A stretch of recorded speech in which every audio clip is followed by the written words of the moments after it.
Magandang araw mga boss. Ito ang mga balitang sports na ganap nitong linggo. Kupunan ng San Miguel Beermen. Matagumpay makuha ang championship sa PBA Philippine Cup 2025, na pinangunahan ng MVP Finals na si Jericho Cruz at syempre ang 2025 Best Player of the Conference na si Junmar Fajardo. Tinalo nila ang tropang 5G sa 4-2 sa Best of 7 Series. Ito ang pang-30 championship na nasungkit ng Beermen. Samantalang nakuha naman ni Fajardo ang kanyang pang-12 Best Player of the Conference kaya double win at celebration para kay Fajardo. Sa kupunan naman ng tropang 5G, nabigo silang makuha ang Grand Slam nitong taong ito. At sa huli, pinakita naman ang sportsmanship ng bawat kupunan.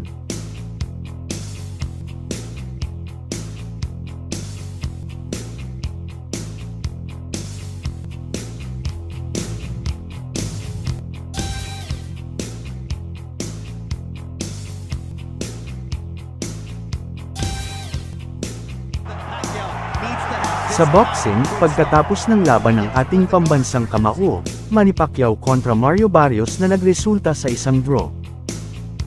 Ito ay umani ng sari-saring mga opinyon ng mga boxing fans at mismong sa mga kilalang world boxing champions. At ito ang kanilang mga opinyon.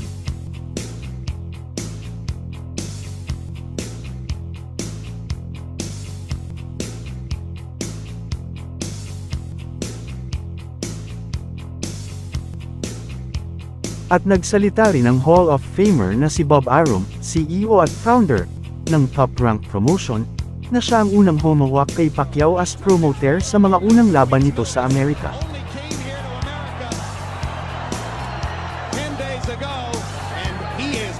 Nagsalita rin siya hindi lang sa patungkol sa laban ni Pacquiao kontra kay Barrios, sinabi din niya sa performance ni Pacman, bilib siya sa kakayahan pa rin ni Pacquiao na makipagbakbakan sa mas batang boksingero na kasalukuyang world champion.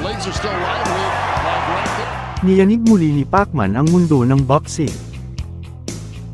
At bukod sa posibleng rematch nila ni Barrios o Mayweather Jr., naghamon din sila Ryan Garcia, Rolly Romero, na marami ang nagsabing mas match kay Pacquiao. Humirit din si Shane Mosley ng isa pang rematch. At sa sport na tennis, ang pambato nating si Alex Ayala, ay nasa Toronto, Canada na, para makilahok sa National Bank Open.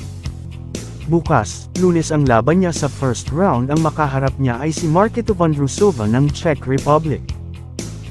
At isa pang young tennis star na may dugong Pinoy, ang 22 years old Filipino-Canadian Leylah Fernandez, ay lalaban din bukas July 28, 2025, Lunes sa final round sa Washington DC Tennis Open. Makaharap niya ang Russian na si Anna Nikolaevna Kalinskaya, na may rank number 28 sa latest WTA World Ranking.